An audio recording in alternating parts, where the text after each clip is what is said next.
Hello, this is Saidi, and for my musculoskeletal demonstration, I am going to, it's going to be the lumbar stenosis that I signed up for, uh, which really overlaps with two other musculoskeletal conditions. So for that reason, my presentation is going to be include two other conditions so that I can have a differential diagnosis, because it is possible to have overlapping symptoms for these conditions. My first one is going to be ankylosing spondylitis, which the pathophysiology of that is the inflamed intervertebral discs and longitudinal ligament ossification leads to eventual fusion and severe deformity of the vertebral column.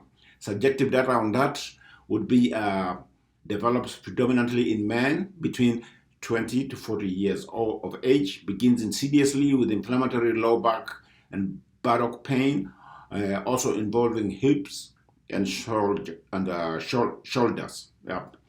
Um, Buttock pain can fluctuate from one side to the other. So something like that is going to overlap with lumbar stenosis. And the objective data for that would be restriction in the lumbar flexion of the patient, limited range of motion of it says shoulders, but I'm interested in the hips and knees may develop. And also ankylosing spondylitis also has inflammation in the eyes, in the iris also can happen. The other condition that I am going to include for the musculoskeletal that could be a differential diagnosis is the lumbar sacral retinopathy, herniated disc. And the pathophysiology for the herniated disc is generally caused by degenerative changes of the disc, most commonly occurring in the L4, L5, and S1 nerve roots. Again, this is the lower part of the lumbar spine, and the symptoms for this could overlap with lumbar stenosis. Greatest incidence occurs between the ages of 31 and 50 years of age. Can be associated with lifting heavy objects. Common symptoms include low back pain with radiation to the buttocks and posterior thigh or down the leg in the distribution of the dermatome of the nerve root. Pain relief is often achieved by lying down. I hope you are beginning to realize here the overlap between ankylosing spondylitis and lumbar sacral radiculopathy or herniated disc with the lumbar stenosis.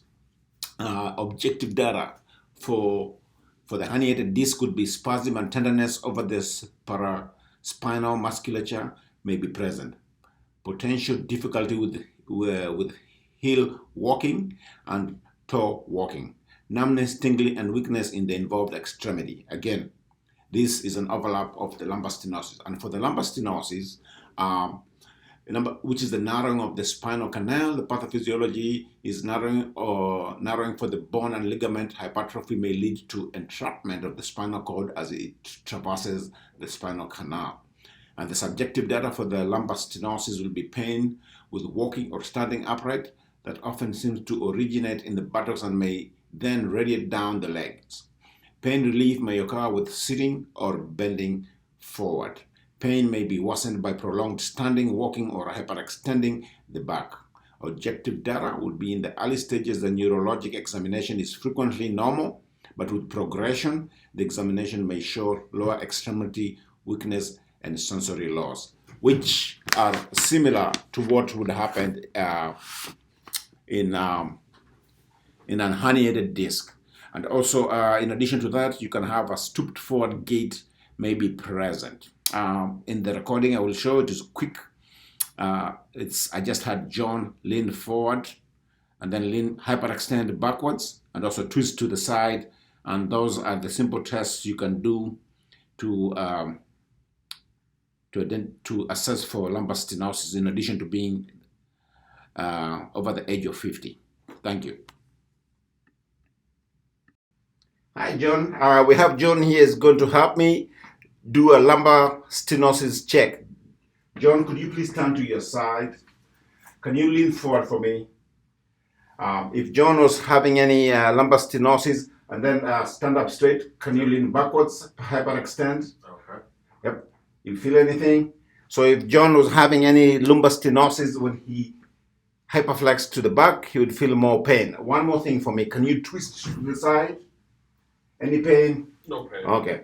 So another thing I can ask John is, do you have any pain that is relieved when you sit down? It feels better, like when you're walking, it's painful, and when you sit down, it's relieved. No. Thank you. And that would be a lumbar stenosis assessment.